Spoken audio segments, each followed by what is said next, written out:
Happy 15th day of December, everyone. My name is Sarah. Welcome back. We are just 10 days away from Christmas now, and what would Christmas be without a lot of fudge? My recipe is quick and easy. You don't need a candy thermometer. It's really tasty fudge, and the recipe makes about 5 pounds of it. So if you're going to be going to different Christmas parties, or you have a lot of people on your gift list, this is the fudge for you.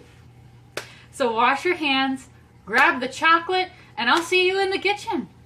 What you're going to want is either a 9x13 or two 9x9 pans. As you can see, I have already buttered mine. Mine is an 11x9, so it makes a very thick chunk of fudge. So just throw a little bit of plastic wrap over it to keep the butter clean while you make the fudge. So what you're going to need is a cup of butter, 4½ cups of sugar, 7 ounces of marshmallow cream, 12 ounces of evaporated milk. I kind of like how they redesigned the can. It's pareidolia now. It's got a little face.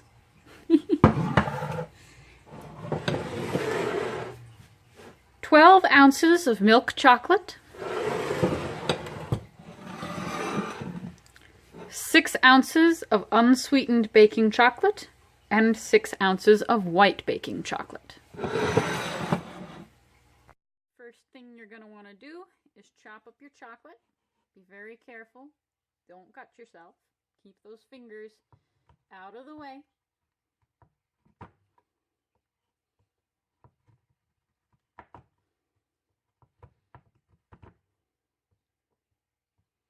But you're going to want to chop up all of that chocolate so that it's going to melt down a lot better.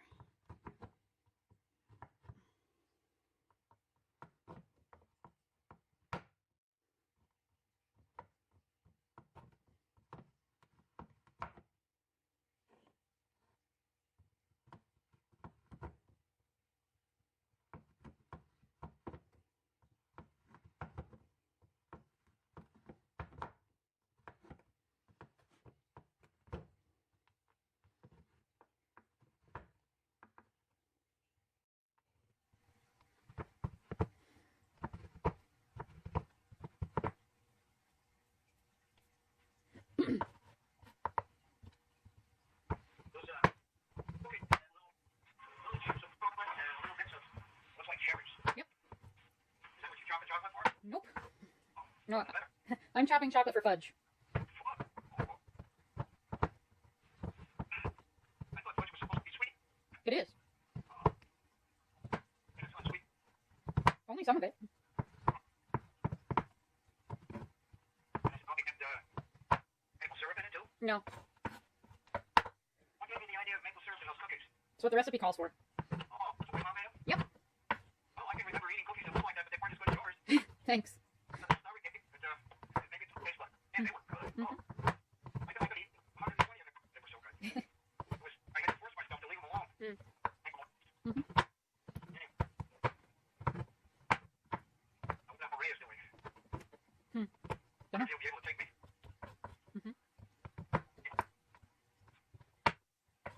Too bad you didn't have a license already. You could have taken me to every one of them. Yep. And nice. Rick, have gone there with you. You would get, right? I got a Christmas card from my union down in Connecticut. They sent me a picture. It's got to be made. There's an old truck that you can pull. There's no back. It's got tires, but and it's something that's abandoned, not used anymore. And I mean, it's plain. It's unbelievable. So the recipe calls for a 3-quart saucepan. I use a 5½ quart saucepan, just because it allows for a lot more room for the ingredients and it prevents any splashing that might occur. So let's get this cooking. So to your pot, you're going to add your butter, your sugar,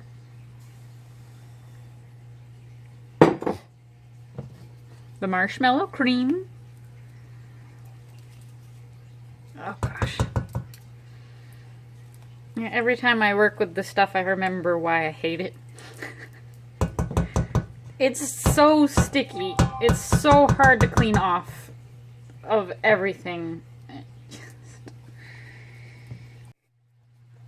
Why did I ever eat this when I was a kid?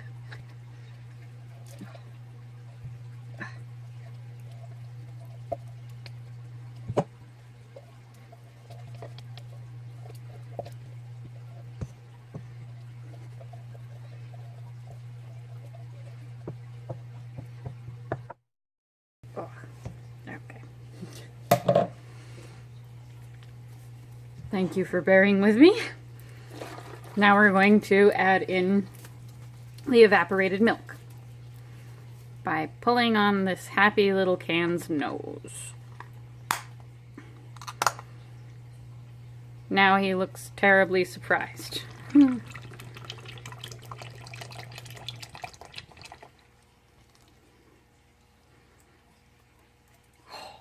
And a little bit rabid. He's frothing at the mouth there. Okay, now we're going to put this over medium heat and melt down the fluff and the sugar and bring it to a boil. So you're going to want to start stirring this as best you can to keep the sugar from burning. Once it starts to boil, you'll want to stir it constantly. By then it'll be easier to stir because the fluff, butter, and sugar will all be melted down.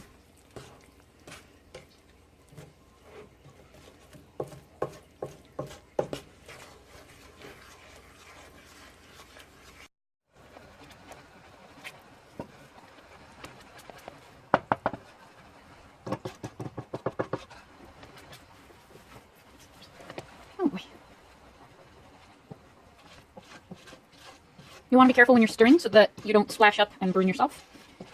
Hot sugar is very, very painful to get on your skin.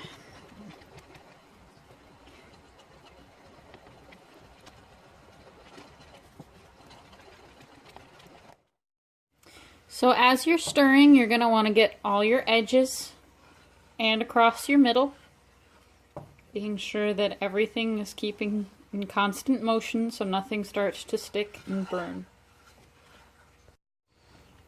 You can see that the mixture is starting to boil. You're going to want to let it come to a full boil and then stirring it constantly. Let it do this for 3 to 5 minutes. Whoa! This is where it comes in handy to use a much bigger pot.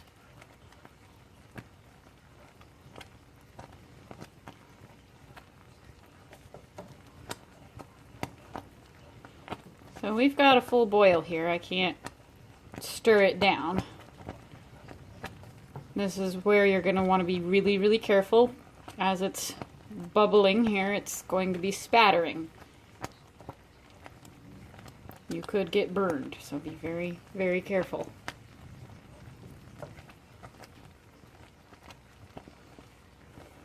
Almost looks like cheese right now.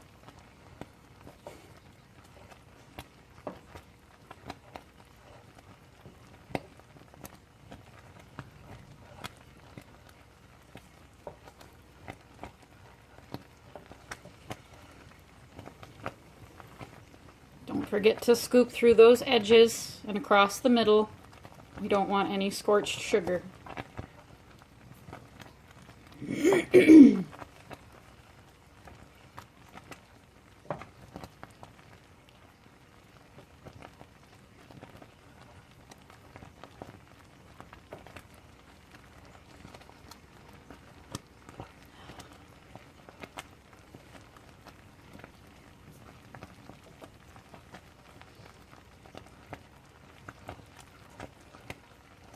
So when I was a kid, like really young, I used to hang out in the kitchen with my mom all the time.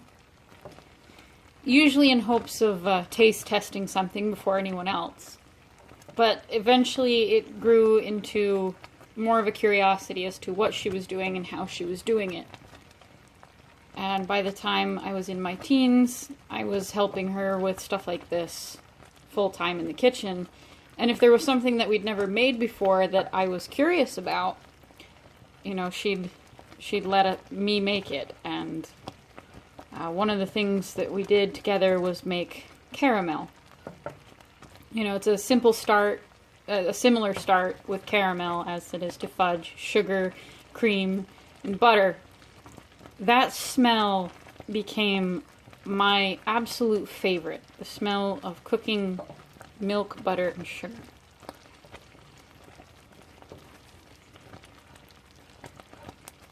Oh, it's all very nostalgic to me at this point.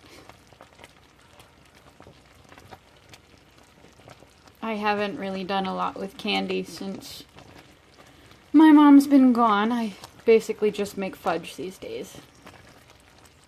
But we used to make toffee and caramels.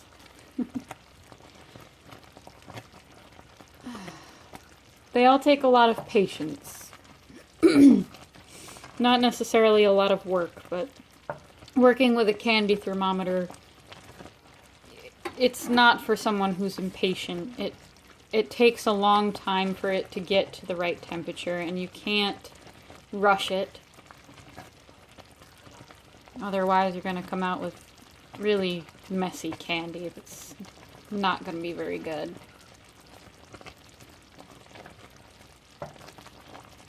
It's kind of why I like this fudge. You don't have to mess around with a candy thermometer and worry that your fudge isn't going to set at the end.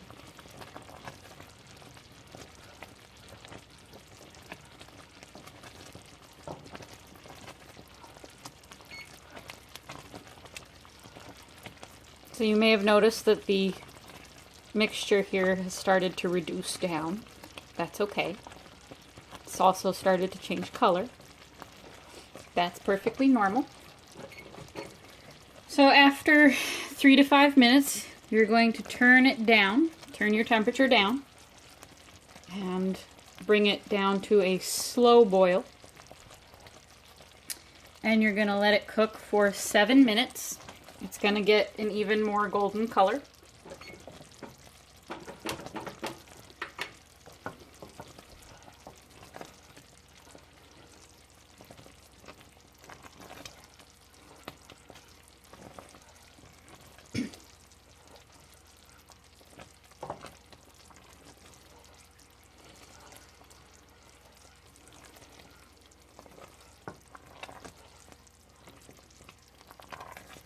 So it's starting to really thicken. You're going to want to be very persistent about your stirring, because this is where it's going to get easier and easier for it to scorch.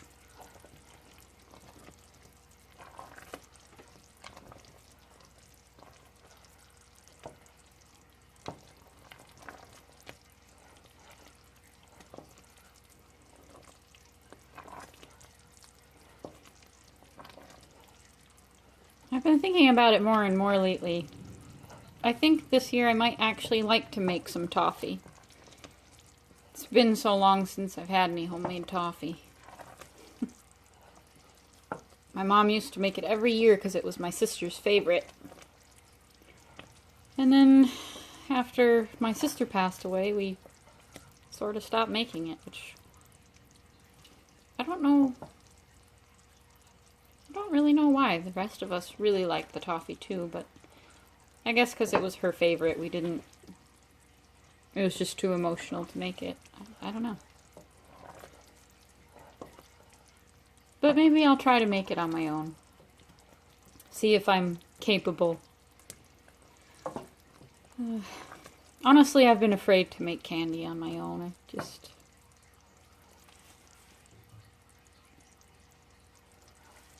One of those things. I'm sure I'm perfectly capable of it. It's just... It would be nerve-wracking without her standing there hovering over my shoulder the entire time.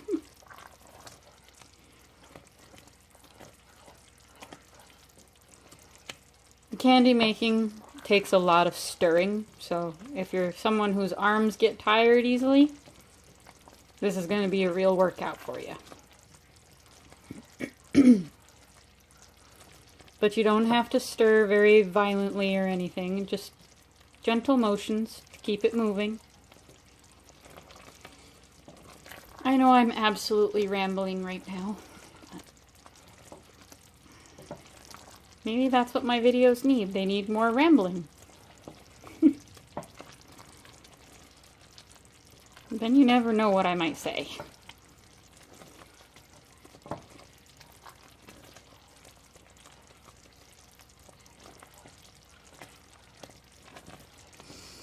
Mmm.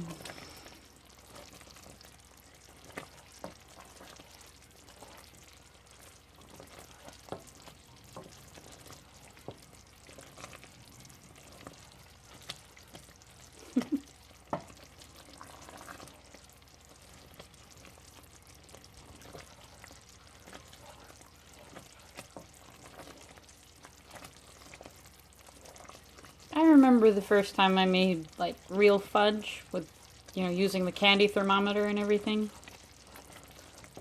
Ugh. That was, it was fun, but it was a lot of work. You know, you have to, with any candy, you have to raise the temperature to a specific temperature.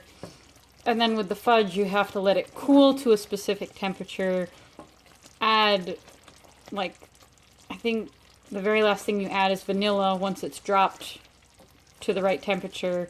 Then let it cool a little bit more before pouring out in the pan. And just watching the thermometer constantly.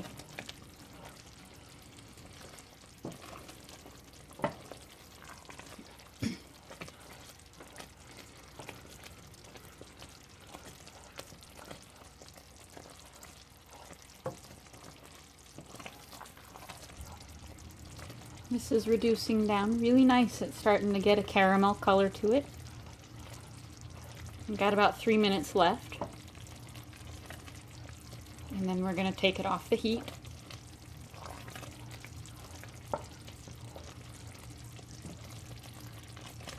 You guys are going to have to let me know, you know, if you prefer me talking more rather than not. I don't have a lot to say. I don't find the things that I have to say particularly interesting, other than to me. If it's boring, just tell me to shut up. You know, if it's interesting, or it's just soothing to listen to a voice, say so.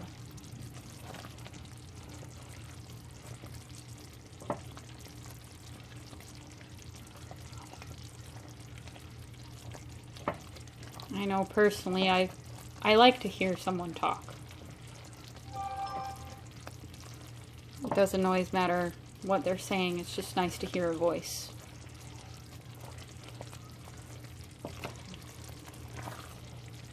Which is probably why I liked my mom to read to me so much. You know, she didn't stop reading to me after I grew up. We would continue to read to each other, and every year we would read The Hogfather by Terry Pratchett, and she would have me read it because she liked the way I did the voices. I haven't read it yet this Christmas. Maybe it's time to haul it out and read it. So we're in the last minute. Let's see.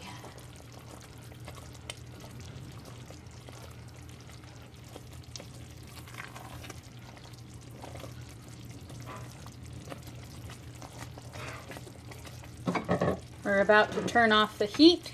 You're going to want to take it off the heat. And then we're going to stir in all the chocolate before pouring it into its pan.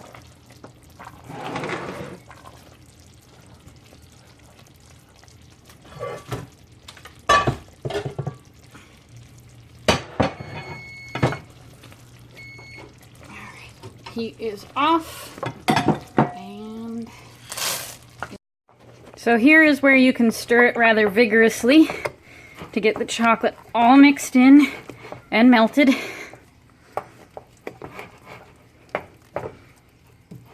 Okay, this is ready to be poured out. Now be sure that you've taken the covering off of your pan Otherwise, you're gonna have a big mess. And we're just gonna pour out the fudge.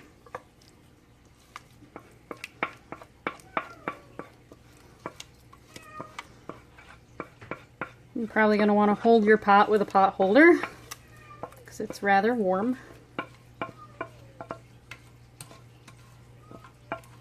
And you're going to want to pour it out pretty quick because it starts to set up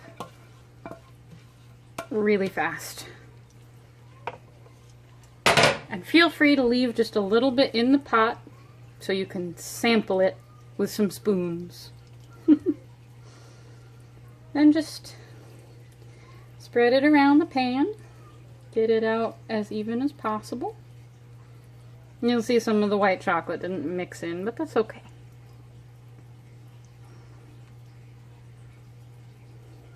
I find that every year there's at least one small piece of white chocolate that didn't melt.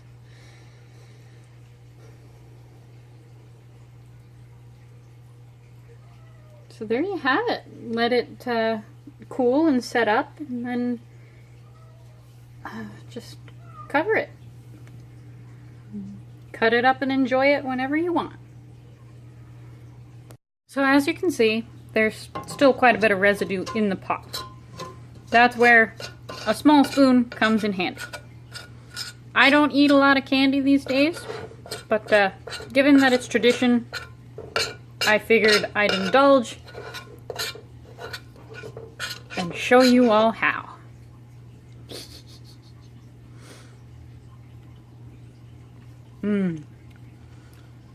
Very good. I hope you, your family, and your friends enjoy all 5 pounds of that fudge. Just please don't try to eat it all yourself. You'll get really, really sick. It's very rich, it's very sweet. You only need a little bit of it to be satisfied. And if you eat what you scrape out of the pot afterwards, let it cool for just a couple minutes, otherwise it will scald your mouth, and then you won't be able to taste how delicious it is. So everyone have a great evening, and I will see you all next time. Goodbye.